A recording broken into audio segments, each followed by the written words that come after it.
Hallelujah. हमारे प्रभु यीशु मसीह के मधुर नाम में आप सबको जय मसीह की। सुबह हो गई है तो उठ जाइए। आइए मिलकर हम प्रभु के वचनों को सुने, सरों को झुकाएं, प्रार्थना से मनन की शुरुआत करें। महापवित्र पिता परमेश्वर, एक और दिन आपने दिखाया, आज दोबारा अपने वचनों से हमसे बात करें। यीशु के नाम से प्रार्थना मांगते हैं, आमीन। क्या आपने अपना व्यक्तिगत मनन खत्म कर लिया है? नहीं, हर रोज अपने व्यक्तिगत मनन को आप करें। भले ही आप यहां वचन सुनते हो, केवल सुनना ही काफी नहीं, सुने गए इस वचन पर आप दिन भर मनन करें। पूरे अध्याय को आप पढ़ें, तब आशीष पाएंगे।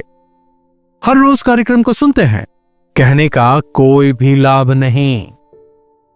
क्या सुना अगर पूछें, कई लोग कुछ भी नहीं बता पाएंगे। मतलब वचन को केवल सुना, उसे मन में नहीं उतरने दिया, और इसी वजह से वे उसके अनुसार चलते नहीं, उसके अनुसार जीवन नहीं बिताते। वचन जब हृदय की गहराई में उतरता है, तब चमत्कार होते हैं। क्या आपको कभी यह एहसास हुआ है कि हमारा यह जो पवित्र बाइबल है कितना शानदार ग्रंथ है? हां, हम जानते हैं कहेंगे, लेकिन तो क्या पढ़ते हैं?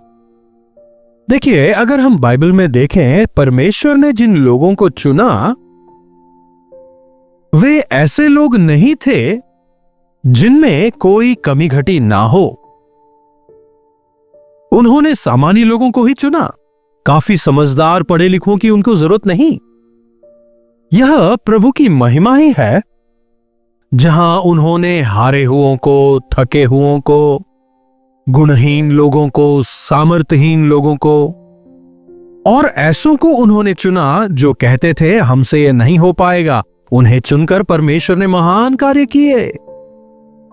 आप में से कई लोगों को लगता है ना, मेरे पास ये नहीं है, वो नहीं है, मुझ में कोई गुण नहीं है, इसलिए मैं ये सेवा नहीं कर सकता। अपनी नौकरी को ही मैं सही तरह से नहीं कर पा रहा, बच्चों की परवरिश अच्छी तरह से नहीं करने पा रहा, जो आमदनी है वो काफी कम है, परिवार की जरूरतें पूरी नहीं हो पा रही। क्या ऐसा सोचते हैं? आपके परिवार को बनाने वाले वे हैं, आपकी जरूरतों को पूरा वे करेंगे। अगर आप उनकी परिधि में रहे, बस आपके लिए उतना काफी है। बस आप उनकी बुलाहट को स्वीकारें, भले ही आप कितने ही बलहीन क्यों ना हो, कितनी ही कमी घटी क्यों ना हो, प्रभु आपका इस्तेमाल कर सकते हैं। न्यायियों की पुस्तक में हम एक व्यक्ति को देखते हैं और उसका नाम था गिदियोन। वो एक नौजवान था।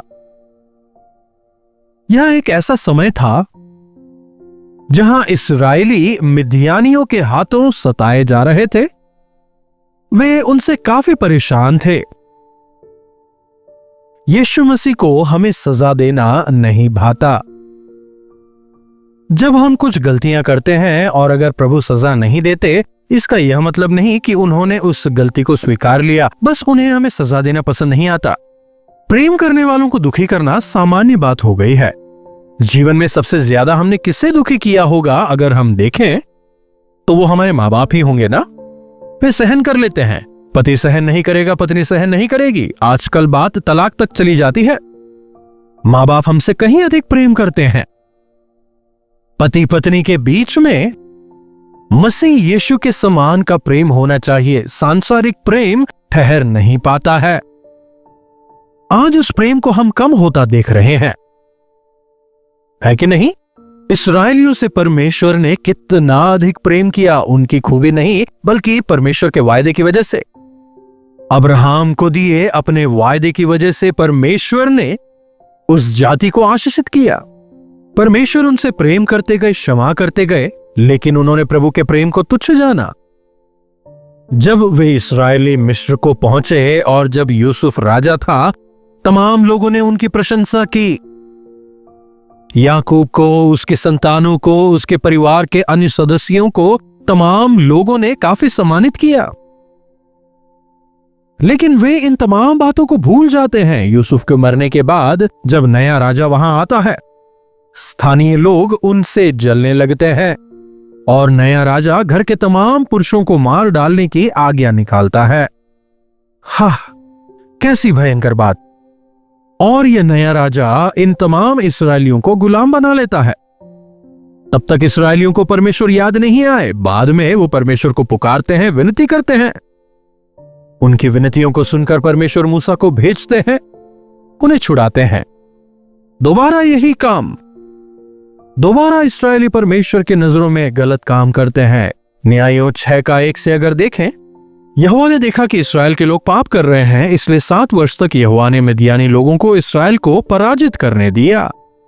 वे मार नहीं सकते इसलिए, सजा नहीं दे सकते इसलिए उन्होंने इस्राएलियों को अन्य जातियों के हाथ में, मिद्यानियों के हाथ में कर दिया। वे लोग दोबारा से गुलाम हो गए थे।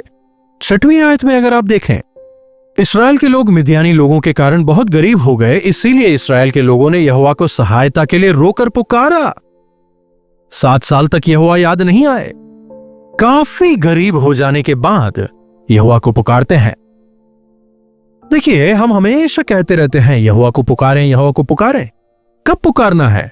सब कुछ खत्म हो जाने के बाद, जब समय ठीक चल रहा हो, जब सब कुछ अच्छा हो, तभी आप प्रभु को पुकार लें। इसमें कोई दो राय नहीं कि संकट में वे हमारी सुनेंगे, लेकिन तब तक हमें इंतजार क्यों करना है? सब कुछ खत्म हो जाने के बाद, सारे इलाज करवा लेने के बाद, है ना? 12 वर्ष से लहू बहने वाली वो स्त्री, याद है ना? उसने सब कुछ करके देख लिया, सारे डॉक्टरों के पास में जाके देख लिया, सारा इलाज करवा के देख लिया, सारा पैसा, सब कुछ खत्म हो जाने के बाद अंत में यीशु के पास आती है। शायद तब तक वो नहीं जानती थी। यीशु के बारे में सुनने के बाद यीशु के पास आती है। लेकिन हम तो बचपन से ही यीशु के विषय सुनते आए हैं ना? बचपन से ही हमारे बच्चे प्रभु के वचनों को सुनते आ रहे हैं ना? प्रभु यीशु ने अपने अनुग्रह से हमें उद्धार का यह दान दिया है, तो हमें, जबकि प्रभु ने बचा लिया है, क्यों दासत्व में हमें दोबारा जाना है? दोबारा क्यों हमें शैतान के बंधन में जाना है? उसके जाल में हमें नहीं फंसना, उसके चालों को समझकर हमें उसका विरोध करना है। तो 7 साल पीड़ित होने के बाद में वे जब अंततः प्रभु को पुकारते हैं, प्रभु उनकी प्रार्थना सुनकर गिदयोन को चुनते हैं। तो यह गिदयोन कौन है? मिद्यानियों से डरकर अपने धान को कुंड में झाड़ रहा था। ऐसे व्यक्ति से परमेश्वर क्या कह रहे हैं? देखिए, न्यायों के पुस्तक 6वां अध्याय 12वीं आयत से, यहोवा के दूत ने दर्शन देकर कहा, हे शूरवीर सूरमा, यहोवा तेरे संग रहे। डरपोक को देखकर, भयभीत होकर, अपने आप को छुपाने वाले को देखकर प्रभु उससे कह रहे हैं, हे शूरवीर सूरमा, यहोवा तेरे संग रहे। गिदयोन को खुद समझ में नहीं आया होगा, क्या प्रभु, मैं कहां शूरवीर, मुझसे यह सब कुछ नहीं हो सकता, मैं अपने परिवार में सबसे छोटा हूं, मुझसे नहीं हो पाएगा, मैं तेरे संग रहूंगा। कुछ नहीं है, कुछ नहीं है कहने के बजाय याद रखें कि स्वयं परमेश्वर आपके साथ है। बिना यीशु के कुछ भी हो तो वो शून्य ही होगा, और अगर यीशु साथ है, कुछ भी ना हो तो भी संपूर्णता है। प्रभु यीशु में परिपूर्णता है, संपूर्णता है, भरपूरी है। यदि प्रभु यीशु हमारे साथ हो, बलहीनों के द्वारा शक्तिशाली कार्यों को प्रभु करवाएंगे। अनेकों बार बाइबल में हमने यह देखा है। अपने जीवन के व्यक्तिगत अनुभव से मैं यह कह सकता हूं, एक जमाने में काकीनाडा की गलियों में एक बलहीन होकर मैं घूमता था। पता नहीं क्यों प्रभु की नजर मुझ पर पड़ी, प्रभु ने मुझे उठाया, प्रभु ने मुझे चुना, मुझे तैयार किया, और आज मुझे इस स्थिति में पहुंचाया है कि प्रभु की सेवा में कईयों के लिए मैं आशीष का कारण बनने पाया हूं। मेरे समान कई सारे लोग शायद यह गवाही दे रहे हों, मैं तेरे संग रहूंगा, मुझसे नहीं हो सकता, मुझ में सामर्थ्य नहीं है, मुझ में बुद्धि नहीं है, ये नहीं वो नहीं। जब वो कह रहा था, प्रभु से कहते हैं 14वीं आयत में, अपनी इस शक्ति पर जा और तू इस्राएलियों को मिद्यानियों के हाथ से छुड़ाएगा। क्या मैंने तुझे नहीं भेजा? अपनी शक्ति पर जा। तो शक्ति कहां से मिलेगी? प्रभु ही मेरे बल है, प्रभु परमेश्वर ही मेरी सामर्थ्य है, वे मेरा दृढ़ गढ़ है। उन्हीं में हमें सामर्थ्य मिलती है, हमें उनसे शक्ति को पाना है। शक्ति ना हो तो शक्ति देने वाले प्रभु मौजूद हैं। मुझ में सामर्थ्य नहीं कहने के बजाय मुझे सामर्थ्य देने वाले प्रभु मेरे साथ हैं। हमें अपने जीवनों में यही कहना है। प्रार्थना करें, प्रभु के सानिध्य में समय बिताएं और आगे बढ़ते चले जाएं।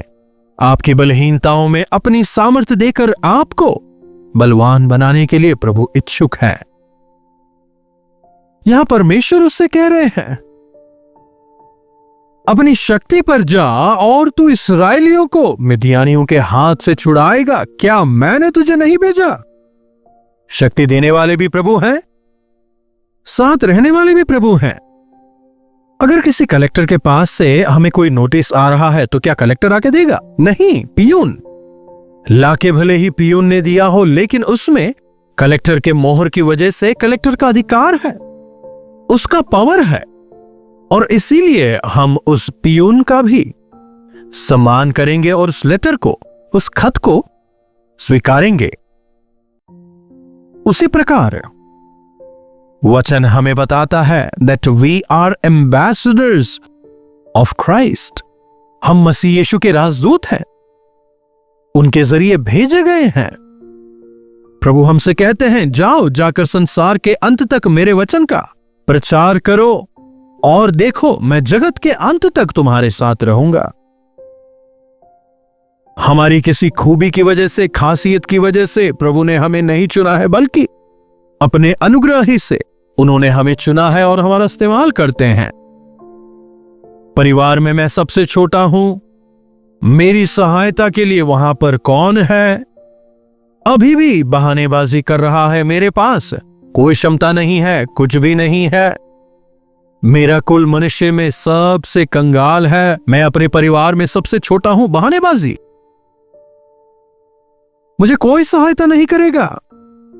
गिदियोन कई सारी बहानेबाजियां करता है, लेकिन प्रभु कहते हैं, तो क्या हुआ?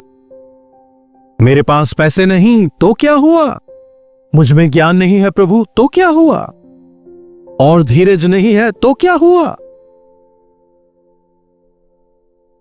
आपकी जितनी भी कमी घटिया है ना, उन तमाम को आप लिख कर रख लें। प्रभु मेरे पास में समय नहीं है, प्रभु मेरे पास ताकत नहीं है, प्रभु मेरे पास पैसे नहीं है, प्रभु मेरे पास कुछ भी नहीं है, प्रभु मैं सबसे छोटा हूं, मैं तुच्छ जाना गया हूं, मैं छोड़ दिया गया हूं।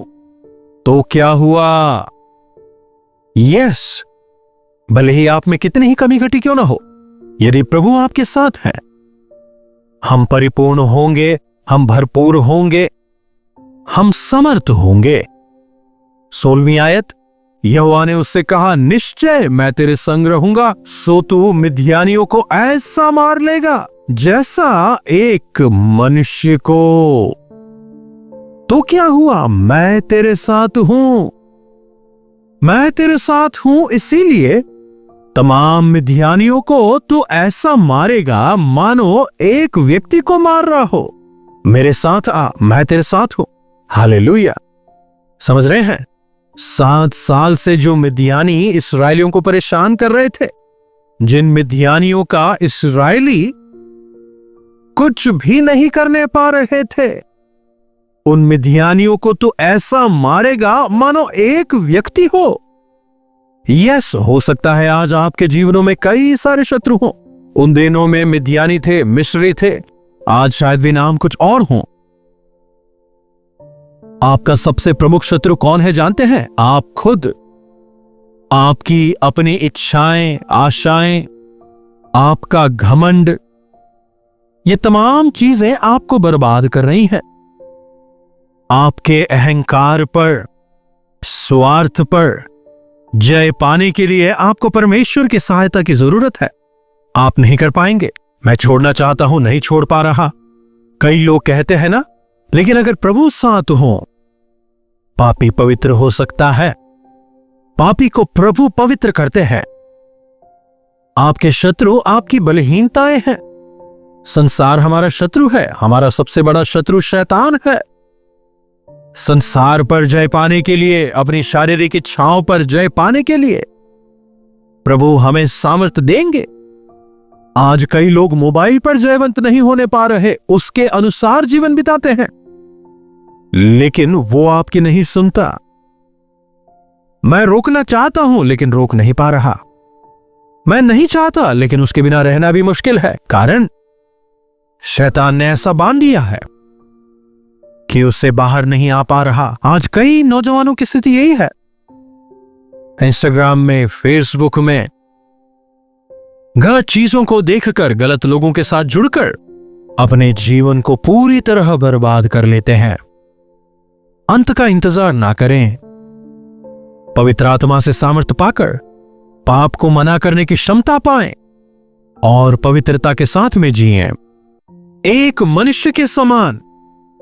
चाहे आपके ऊपर कई सारे प्रभाव क्यों ना हो, कई सारी उलझने हो, शैतान कई तरीकों से आपको उलझाने का प्रयास कर रहा हो, केवल एक व्यक्ति के समान आप उस पर जयवंत होंगे। प्रभु पापों पर जयवंत होने की सामर्थ्य मुझे दें। कैसे प्रार्थना करना चाहेंगे? छोटी प्रार्थना। महापवित्र पिता परमेश्वर, प्रभु एक बार फिर से आपके सानिध्य में हम आते हैं। हां प्रभु, गिदियोन ही की तरह हमने भी कई बार हमारे जीवनों में बहानेबाजी की है। विभिन्न परिस्थितियों में हमें कई बार लगा हमसे नहीं होगा, हम इसके योग्य नहीं हैं, हमें वो काबिलियत नहीं है, हमें वो खूबियां नहीं है। हमने कई बार प्रभु अपने कमी घटियों को हमने आगे रखा है, उन्हें ही हमने उजागर किया है। प्रभु हमें क्षमा करें कि हम आपकी सामर्थ्य को भूल गए। हम भूल गए कि हमें बुलाने वाले, हमें सामर्थ्य देने वाले, हमें योग्य बनाने वाले आप हैं। हां प्रभु, हमसे नहीं हो सकता, लेकिन आपसे सब कुछ संभव है। होने दें प्रभु कि हम आज से आप पर पूरी तरह निर्भर होकर आपको जीवन में प्रथम स्थान देते हुए एक जयवंत जीवन जीते हुए आपको महिमित करने का अनुग्रह हमें से हर एक को दें। यीशु मसीह के नाम से प्रार्थना मांगते हैं, आमीन। अब हमारे पिता परमेश्वर का प्रेम, प्रभु यीशु मसीह का अनुग्रह, पवित्र आत्मा की संगति और सहभागिता हमें से प्रत्येक के साथ आज, कल और सर्वदा बनी रहे। आमीन। प्रभु परमेश्वर की महिमा हो। अपने प्रार्थना विषयों को आप हमें 9884907779 पर व्हाट्सएप, वॉइस मैसेज या फिर टेक्स्ट के जरिए भेज सकते हैं। हम जरूर आपसे सुनना चाहेंगे और आपके साथ मिलकर आपके छुटकारे के लिए प्रार्थना करेंगे। प्रभु अवश्य आपके जीवनों में चमत्कार करेंगे। अगर आपने चैनल को अब तक सब्सक्राइब नहीं किया है तो चैनल को आप सब्सक्राइब करें, लाइक करें, जरूरतमंदों के साथ इसे शेयर करें और उनके जीवनों के लिए आशीष का कारण बने। इन्हीं वचनों के साथ आज मैं आपसे विदा लेना चाहूंगा। प्रभु आप सबों को आशीष दें। मुंबई और उसके आसपास रहने वालों के लिए शुभ संदेश। एक बार फिर से दिसंबर 10 तारीख को एक विशेष पास्टर्स क्रिसमस में वचन सुनाने के लिए मैं मुंबई आ रहा हूं। आप सभी का स्वागत है। शाम को 6 बजे से लेकर रात की 10 बजे तक morning star English school Dharavi में यह कार्यक्रम होगा। क्रिसमस के उपलक्ष्य पर इस विशेष कार्यक्रम का हम आयोजन कर रहे हैं। आप सभी इसमें आमंत्रित हैं। मिलकर प्रभु की स्तुति करेंगे। अधिक जानकारी के लिए नीचे दिए गए फोन नंबर पर आप फोन कर सकते हैं या फिर QR कोड भी आप स्कैन कर सकते हैं।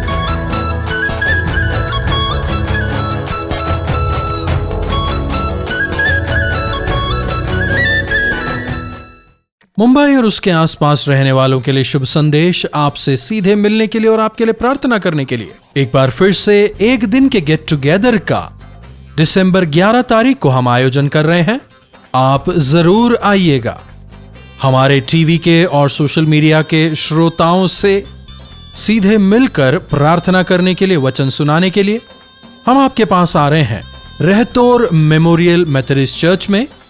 रहतौर memorial methodist church, station road, Parel, Mumbai. अगर इस विषय में आप अधिक जानकारी चाहते हैं 8939393939 नंबर पर फोन करें या QR कोड को आप स्कैन कर सकते हैं। समय रहेगा शाम के 6 बजे से लेकर रात को 11 बजे तक। जरूर आए, प्रभु की आशीषों को पाएं।